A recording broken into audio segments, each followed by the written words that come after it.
name is Kristen. I grew up in Rhode Island. I currently live in Connecticut and got there via going to college in Pennsylvania and living in Baltimore for a long time. I grew up along the beaches in Rhode Island and was diagnosed with stage 3 melanoma in 2008. At the time, I was actually going through the process of insemination to try to have a baby. I'd been doing that for almost a year and had had 4 inseminations, and they couldn't, really figure out why I wasn't getting pregnant, and, had another procedure, and everything looked fine. And it was actually as I was home recovering from that I just happened to notice a mole on my leg, one that I'd had my whole life. And, was thinking, is it changing? Part of it looked a little darker. I wasn't sure. And my mom had basal cell removed, several times. So I just, again, growing up in the sun in the 70s and 80s, just kind of figured it was that. And so I went to the dermatologist. They had a mole clinic at the beginning of the month. It was actually on April 1st, 2008. And I was telling her my whole story, and I was actually supposed to be inseminated the next week. And she was just looking at it, and she's like, "Well, we'll just do a biopsy, and we'll just to see." Unbeknownst to me, I know this now, but at the time she actually put a rush on the biopsy because I was going to be inseminated the following week. And so she called me Monday and told me it was stage 3. And to be perfectly honest, at that point, I wasn't sure if I was more upset that I had cancer or that I could continue to have a baby. And it's cancer just, turns your world upside down. And then that just kind of led to the whole process of treatment. I was actually relatively new to Connecticut at that point. I had only lived there less than 2 years. So I didn't really have, a big support system there yet. Luckily, my mom was still in Rhode Island, so she was closest. But most of my best friends lived, much farther away. So, when it came to treatment, thankfully, my mom was able to take off of work and come, stay with me. Being fair skinned and everything, I've got freckles and moles all over the place. And, and I had been to a dermatologist over the years, and basically they had said, sun is not your friend. And, and I had all of the benchmarks. I mean, being fair skinned, having, multiple sunburns growing up. I only used a tanning bed once, but, actually using a tanning bed once before your mid 30s, doubles your risk of getting melanoma. So, like all of the things. So, I guess in some ways it wasn't a surprise. Again, I was thinking it was going to be, basal cell or similar to that.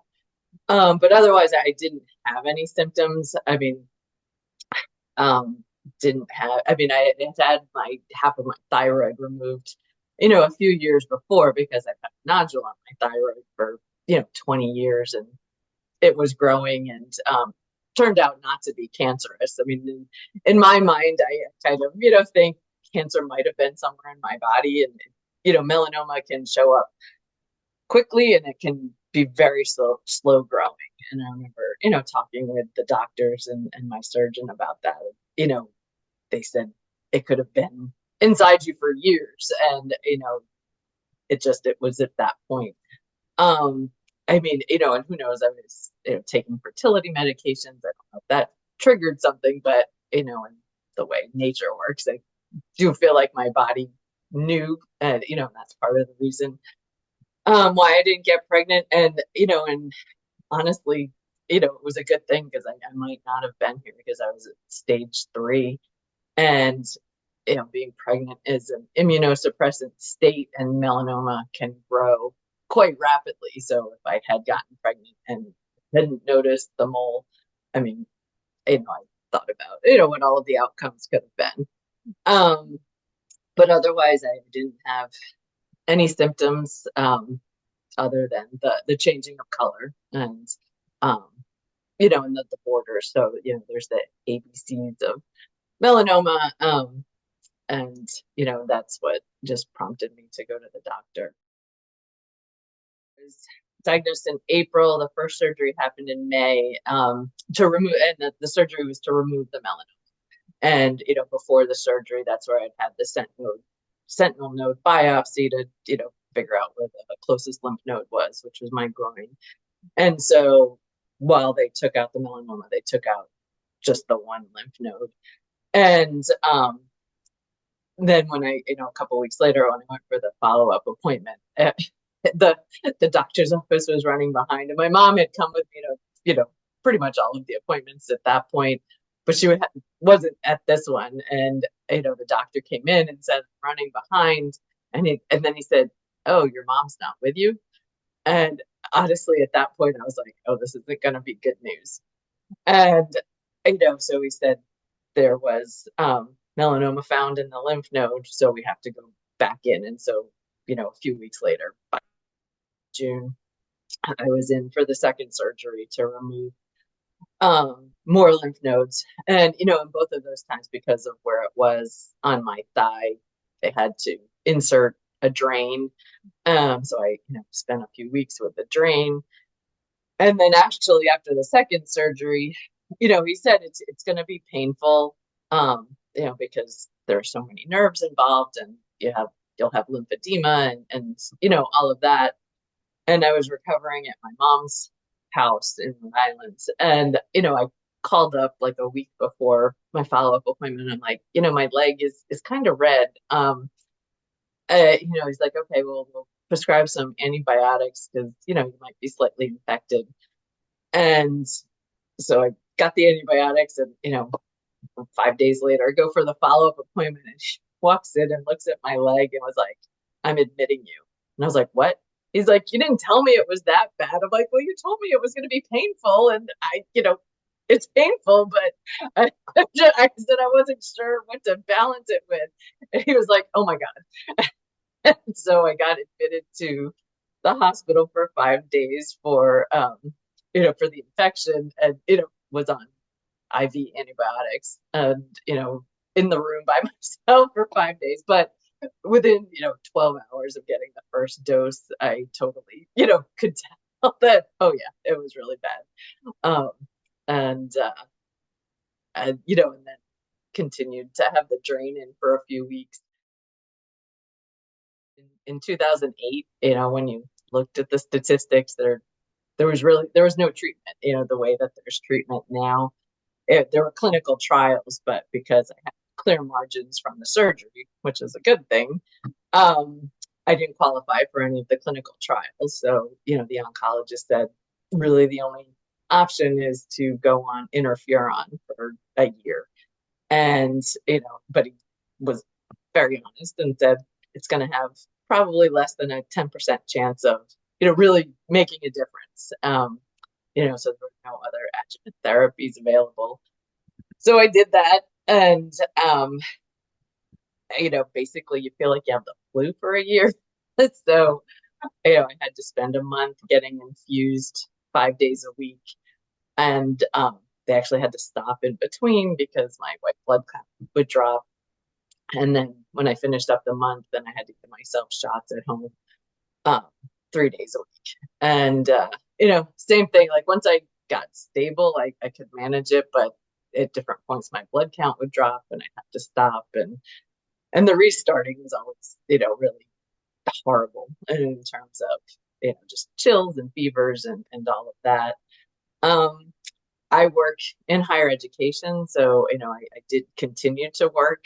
I'm not honestly sure. I look back on it, I'm not sure how I did it, but I think I needed a focus at the time just to, get through it. And so I managed to do the interferon for about 11 months. And because I wasn't doing anything that whole year pretty much, and I was going to be turning 40 right before I finished, I needed something to look forward to. So I love to travel. That's one of my favorite things. And so I planned a trip with a friend to Alaska and finished up treatment and then spent 2 weeks in Alaska and was on, you're just on a total high because you're not in treatment anymore. I felt so much better. Then I was still, grappling with whether to have kids. I was fine being a single and I was fine being a single parent before cancer, but then after cancer, I wasn't sure. But and part of it was, again, at that time, you had such a high rate of reoccurrence. I mean, they said, I think there was like a 60% chance of recurrence within 5 years, and you know, definitely more within 10. Um, and then my age, now that I'm in my 40s, and they wanted me to wait at least 2 to 3 years before trying to have kids. So, I did make the difficult decision to not move forward. And honestly, that, threw me into a depression probably about 6 to 8 months after my treatment. And, I was luckily I had a good, therapist that I was talking to just to deal with all of the up and down emotions. And probably about a year and a half after my treatment, I was definitely feeling better emotionally, but I was kind of just on that cusp of like, I just need a push. So something that I did was I went skydiving. I literally bought a Groupon on a Tuesday and was jumping out of a plane on Saturday. Because and it totally did change my mindset. Like I was just on a high and I just needed that whole reframing. Um, and so since then, I really hadn't gotten involved in advocacy too much yet, but um, a couple of years after the skydiving thing, I had three people very close in my life, two cousins and a friend from high school who are all, around my age, mid to late 40s, that all died of cancer within a year. And, at that point, I also then had the survivor's guilt because, they were engaged or married or had kids and grandkids. And, and it was like, why them and not me?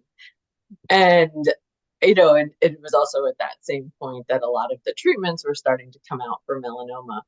And I thought, okay, I needed, maybe this is my purpose, and so I really, started getting involved in advocacy since then. And, helping to push for research funding, helping to, educate, because melanoma caught at an early stage can be very preventable, and curable.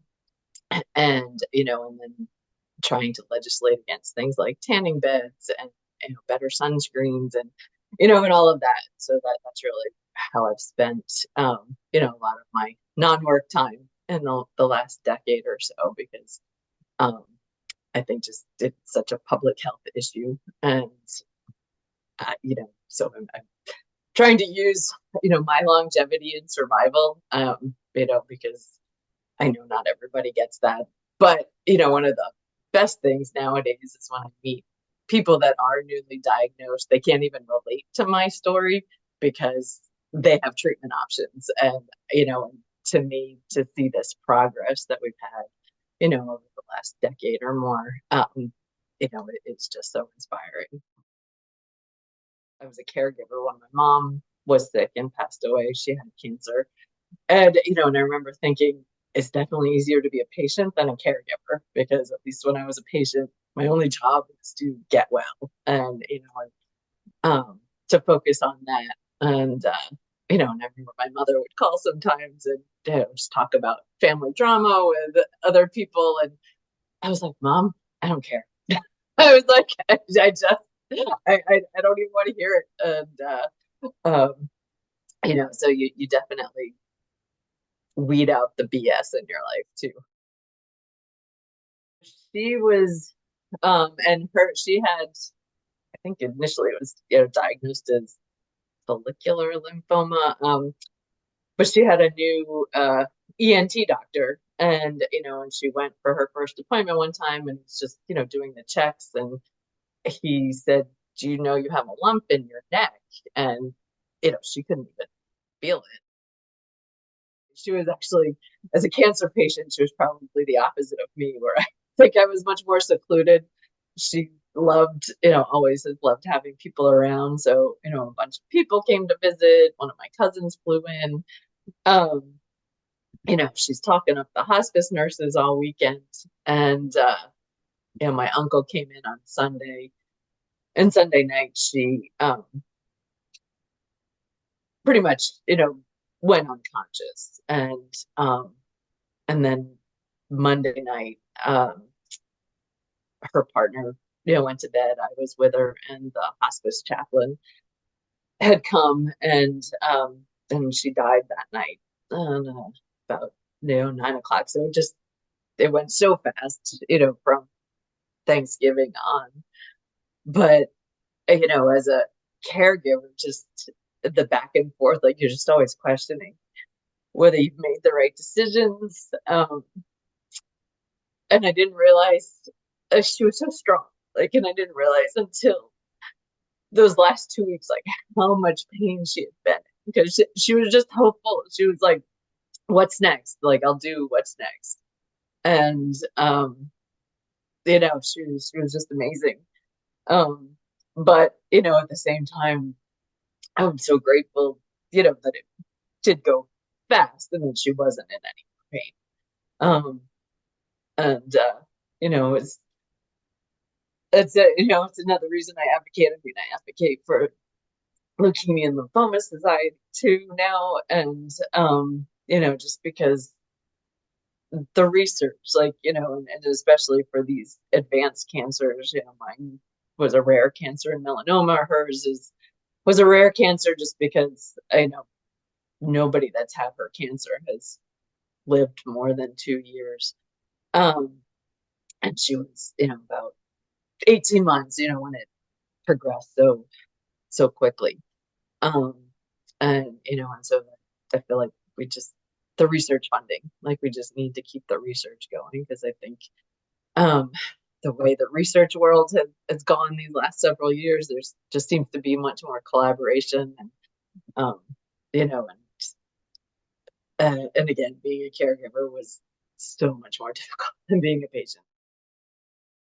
There's just so much more information now in terms of science that, as a patient or a caregiver, like, you have to do the work too, because the doctors, I don't think, can be aware of everything that's happening.